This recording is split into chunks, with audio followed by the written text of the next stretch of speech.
অপূর্ব। এই যে আমাদের হাসপাতাল, আহা কি ভয়ানক রে, মা গো, পাগলা হয়ে যাবো তুই এখানে থাকলে। আমি ইস, এর উপরটা উঠতে পারলে কি ভালো লাগতো বল, কি ভালো লাগছে গো দিদি। এটাই নমস্কার বন্ধুরা, আজ আমরা চলেছি হাঁসুলি বাঁকে। হাঁসুলি বাঁক কোপাই নদীর একটা বিশেষ বাঁক। এই বাঁকের আকৃতি অনেকটা হাঁসুলি যে গয়না, মেয়েরা যে হাঁসুলি গয়না পরে তার মতন। প্রথমেই বলে নিই, এই ভিডিওটায় কিন্তু খুব বেশি কিছু নেই, শুধু হাঁসুলি বাঁকই দেখানো আছে। যারা প্রকৃতি প্রেমিক তাদের জন্যই কিন্তু শুধু এই ভিডিওটা। আর যারা হাঁসুলি বাঁকের উপকথা তারাশঙ্কর বন্দ্যোপাধ্যায়ের পড়েছেন তারা বিশেষভাবে এই ভিডিওটাতে রিলেট করতে পারবেন।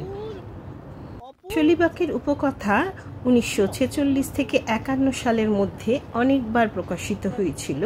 41 সালে তারাশঙ্কর বন্দ্যোপাধ্যায় এটা রচনা করেন। গ্রাম বাংলার জীবন, জমিদারি, সামাজিক বৈষম্য এইসব নিয়ে লেখা। আর শেষের দিকে দেখতে পাবেন সামাজিক যে পরিবর্তন হয়েছে সেটা ভীষণভাবে সুন্দরভাবে ফুটে উঠেছে এখানে কাহার পাড়া, সেটা এই উপন্যাসটিতে আপনারা দেখতে পাবেন। যারা বইটি পড়েননি তাদের বলবো তারা কিন্তু এই বইটি দেখতে পাবেন। অসাধারণ সুন্দর একটা গ্রাম বাংলার ব্যাপার দৃশ্য আপনাদের চোখের সামনে ভেসে উঠবে। আর বিশেষ কিছু বলার নেই, শুধু দেখুন, শুধু দেখছি।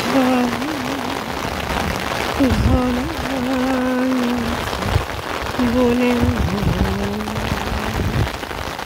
পাবে না গোপনে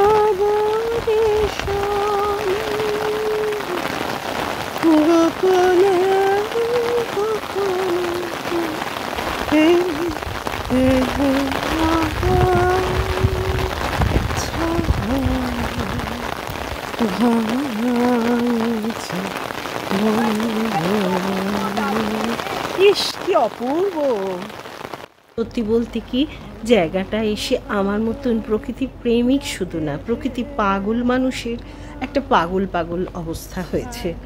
আরেকটা হচ্ছে, যেহেতু আমি উপন্যাসটি আমার খুব প্রিয় উপন্যাস, তাই আমি উপন্যাসটা যেন ওই জায়গাটা চোখের সামনে দেখতে পাচ্ছি। এটা আমার কাছে একটা অন্যরকম জীবন্ত লাগছে। আকাশ কালো মেঘে ঢেকে গেছে, প্রবল বৃষ্টি। গানটি কিন্তু আমি এমনি নিজে নিজে গুনগুন করেছিলাম, তো এডিট আর পুরোটা করলাম না। দেখুন এগিয়ে যাচ্ছি, যদিও প্রবল বৃষ্টি, মেঘ, বিদ্যুৎ এর মাঝে এরকম ফাঁকা জায়গায় দাঁড়ানো উচিত নয়, তবুও নিজেকে আর লোভ সম্বরণ করতে পারলাম না, তাই একটু গুটি গুটি পাই এগোচ্ছি। শীতকালে এলে হয়তো পুরোটা পর্যন্ত যাওয়া যাবে, কিন্তু কি জানি কেন এই বর্ষাকালে বাংলার যে প্রকৃতি আমার মনে হয় যেন সেইটা সব থেকে বেশি সজীব আর সতেজ। এই বোধহয় নদীটা, বুঝলি, এই নদীটা বোধহয় নাকি এটা রে, বাঁকটা আর কি। আহা আহা আহা, পাগলা হয়ে যাচ্ছি রে।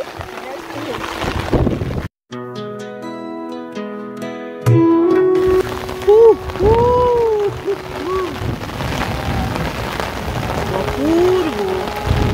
এই যে আমাদের হাসপাতাল, আহা কি ভয়ানক রে, মা গো, পাগলা হয়ে যাবো তুই এখানে থাকলে। আমি ইস, এর উপরটা উঠতে পারলে কি ভালো লাগতো বল, বাঘটার উপর।